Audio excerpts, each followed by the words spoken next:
Welcome to Classic Value Investors and Microcap Explosions. This is Mariusz Konieczny. As promised, I am bringing you the Why I Hate the Miners video series. And in this video, I'm going to feature the first company. Because I know there's so many of you out there that, want to make the big bucks, right? Want to make the big bucks. Want to make the money in the miners. And, don't want to listen to me. So, maybe you will listen a little bit, or maybe not. Maybe you want to experience losing a lot of money yourself, but I am still going to bring it to your attention so that when you lose your money in the miners, you will at least know what hit you.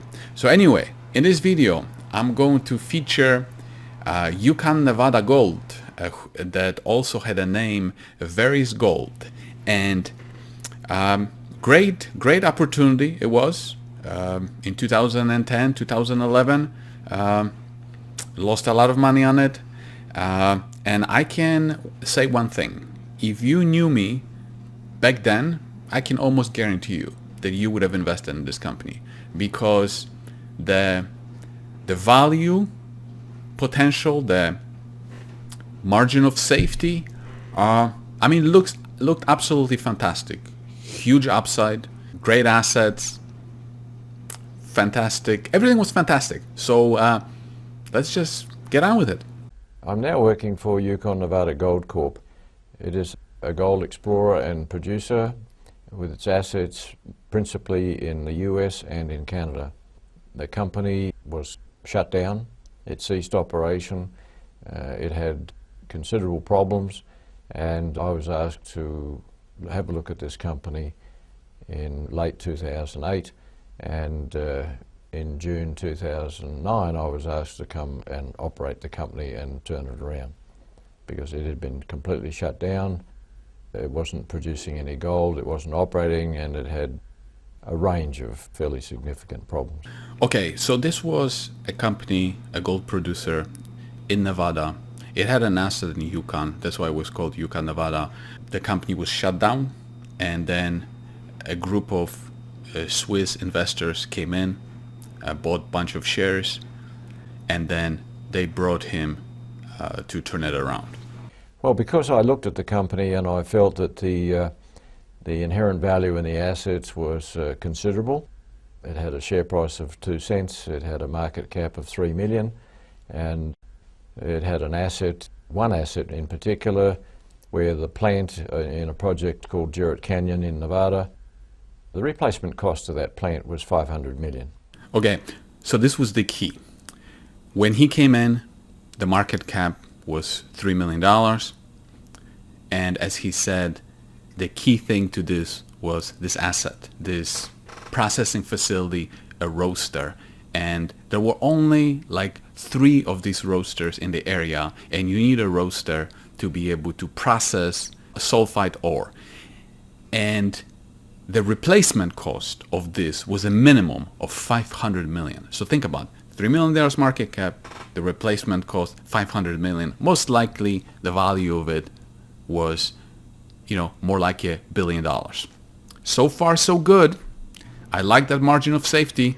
So the price in the market nowhere near reflected what the real value of it could be, provided you could turn it around. So I agreed to do that. After looking at it, I thought that it could be done, and that's turned out to be the case. We now have it operating, it's producing gold at a very low cash cost compared to many companies, and the challenge now is to increase the production, increase the resources and reserves, and all of that is a work in progress that's being done. As you can hear him say, that the plant has been refurbished because the Swiss investors came in, injected the company with capital, right? The capital was used to fix the plant, and now the plant is producing gold at a low cost, right? So around that time, I got involved because it was like, oh, okay, what's producing gold? It's already profitable, right? The work has been done, and as a result of this, okay, the stock price went from 2 cents to about 70 cents. Okay, so it was about 35x up to this point. So the market cap went from like 3 million to 700 million. I mean, there were more shares created. That's why it wasn't, 700 million divided by 3. It wasn't a 200 bagger, but it was only a 35 bagger because there were more shares printed. But still, perfect and huge improvement in the stock price. Just the feel for the condition of the asset. It's in a prime location. In this business, in the gold business, internationally, we talk about having the right address. Nevada, USA is the right address. If Nevada was a separate country, it'd be up there amongst the top gold producers in the world.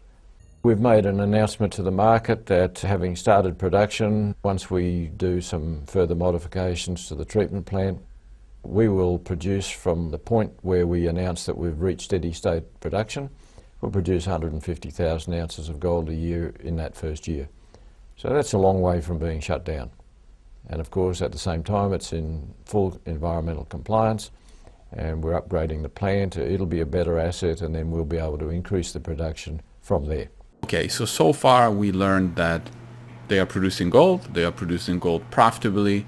Once a little bit more modifications are made, they will produce 150,000 ounces of gold per year, and that production profile will definitely increase. And we also learned that the asset is in a prime location, Nevada, USA. I do know that its replacement cost is at least 500 million US. That's if you could replace it. But if you went to build an asset like that today, I don't think you could do it for 500 million, and you certainly would have a great challenge to get it permitted. It would be something in the 8 to 10 years time frame if you ever got it permitted. Who doesn't like that? I mean, a strategic asset, right? This asset itself has a moat. You can't build new ones.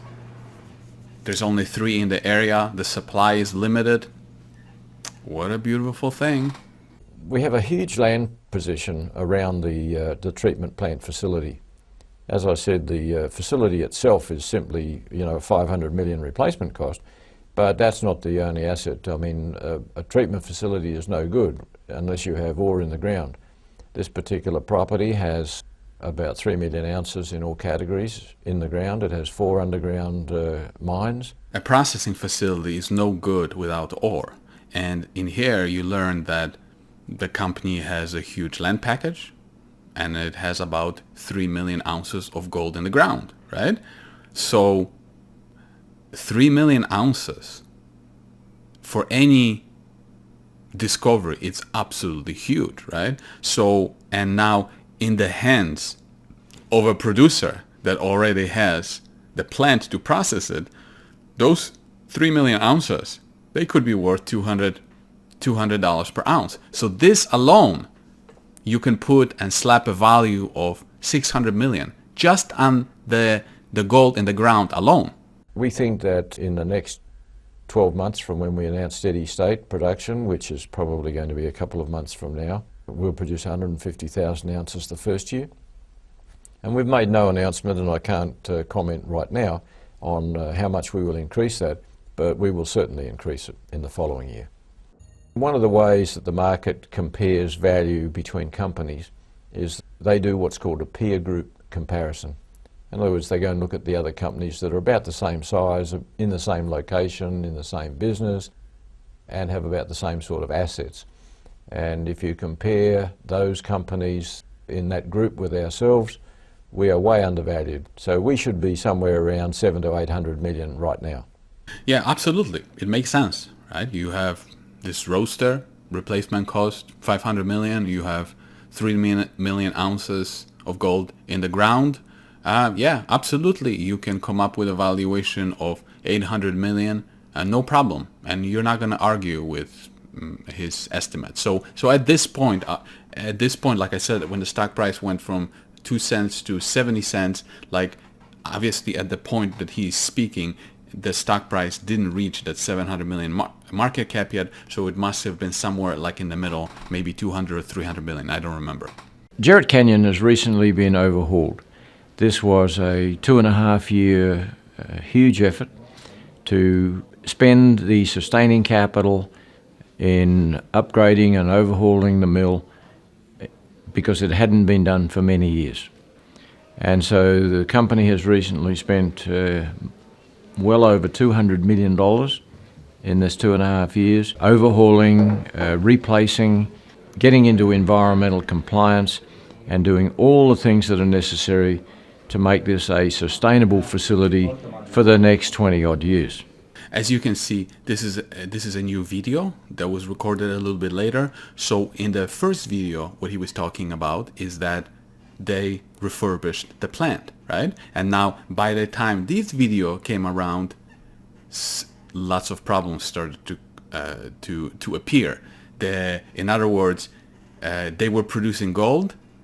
The market thought they were producing gold profitably, and they did for like, a little bit. And then the plant got shut down during winter because it wasn't winterized. So then the market learned that the refurbishment of the plant wasn't done.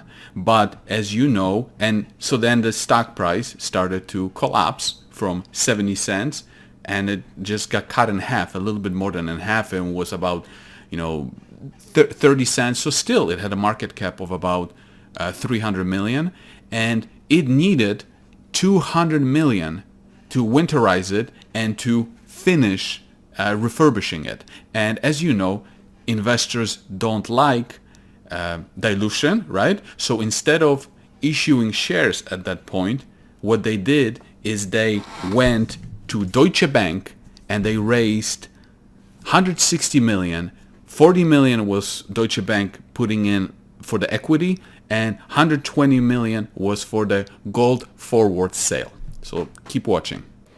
The program has taken a lot of time, and the different elements of the program are putting in a new ore dryer, putting in new elevators and conveyors, replacing the quench tanks inside the mill, which are very, very important to a roaster, and the effort that's gone into reopening the underground mines and making them safe and productive, re-energising and starting the exploration effort, both underground and surface, for open pit resources, and to put a new tailings facility in place which is double-lined and fully compliant with the regulations. Where the old one was not lined, and it will progressively be closed down. Regarding our production, we have overhauled this facility, and we've said to the market our first run rate target is 150,000 ounces a year, and of course if we achieve that, we then would be in positive cash flow. At the moment, we finished the upgrade in January, at the end of January 2012. We are now well into commissioning. As in all commissioning jobs, you find a few issues and problems. We have to do or undertake some engineering changes and things like that, which are not quite complete, but we expect to complete those in the not too distant future. And we are very, very confident that we will be able to hit those run rates. So it's not quite complete yet. The main job is complete. The plant is winterized. We can operate without shutdown in the winter, which has not been the case in the past. And we are now waiting for the winter to subside and the snow to melt so that we can go and finish the tailings dam, which has been a big upgrade. I think the actual standalone cost of that part of the project is about $45 million. The dams and the water containment ponds are completed. They're constructed. One of them is lined, the others are not completely lined yet, simply because the winter beat us. So once that snow melts, we can then move in, compact those properly, and finish the job. The facility, now that it's been overhauled, will have the ounces to feed the plant and produce, starting with 150,000 ounces, and then we have plans to increase that above that. It'll go to the next step is 200,000 ounces. And everyone has to keep in mind that this facility, for about 23 or 24 years, produced 300,000 ounces a year every year for those years. And we can see no reason at all why that can't be continued once it's all overhauled. This part is extremely important for the thesis. So he says, at first we're going to reach the production of 150,000 ounces of gold, and we will increase it to 300,000 because 300,000 is what we produced over the years. So there's absolutely no reason why we cannot produce 300,000 of ounces per year. Now, remember that number, 300,000 ounces per year. We have announced to the market recently where we closed a $120 million gold forward facility with the Deutsche Bank out of London. And in addition to that facility, they also invested $40 million of equity into the company. So we were very pleased about that. It shows a high degree of confidence from a major institution that enabled us to be fully funded for the whole program. Okay, so here he's talking about that loan that they got from Deutsche Bank, right? 120 million over forward gold sale and 40 million of equity. And then later on something else went wrong. So then they increased it with Deutsche Bank, I believe, for another 60 million. So it was 60 million plus 120. It was like 120 million of gold forward. It's like a loan, okay? It's like debt, because gold forward loan, what it is that they give you the money up front, and then later in the future you have to sell them a portion of your production at a lower cost than you would normally do. So if your cost of production is high and then you have to sell it for a lot lower than the price of gold, you have a problem. But the importance of mentioning the name Deutsche Bank is a big deal here, because obviously Deutsche Bank is Deutsche Bank, right? Deutsche Bank hired analysts and engineers to make sure that this company is solid in order to lend them, 120 or 180 millions, right? So we would expect our cost profile to go from in the order of $700 to $750 per ounce of cash cost down to in the order of $500 to $600 per ounce cash cost. And that is a vast improvement in our cost profile, and of course means more cash in the bank and more profitability to the company. And if investors go to our website and have a look at the production profile historically, this mine, when it was run by its predecessor owners before Queenstake, operated for 20 plus years at 300,000 ounces per year. We cannot see why that can't be duplicated and increased once we get the whole facility overhauled and get back to a steady state of production. So that's what we look forward to. Okay, finally you have all the pieces to see the upside, the future valuation. So remember, I asked you to remember the 300,000 ounces of gold production per year, and he repeated it again. But one piece of information that was very important here is his projection to lower the costs from about 750, right, cash costs per ounce, to 500 to 600. So 500, let's call it 500, okay? So at that point, price of gold around 1,500, yeah, let's just say 1,500, it could have been more. So 1,500 minus cost of 500, right? So profit of 1,000 per ounce. 300,000 times 1,000, $300 million per year, okay? You know what that's worth at that time? I would say times 15, okay? $4.5 billion, okay? So are you worried about the $180 million of debt or forward gold sale to Deutsche Bank when you have a potential of $4.5 billion? The stock is trading at 300 million? No, it's more than a 10 bagger from where it's trading, right? All they have to do is just continue doing what they're doing. They have enough gold, right? They have the facility that's been refurbished, winterized. It works perfect. The money was raised from Deutsche Bank, right? No problem. And you know what? Even if gold were to go down to 1,000, which eventually it did, well, no problem. You have a profit of 500 times 300,000 ounces. Oh, you're making $150 million per year times 15, okay, you're still worth $2.2 billion. Nothing to worry about. The upside is great, asset is fantastic, irreplaceable.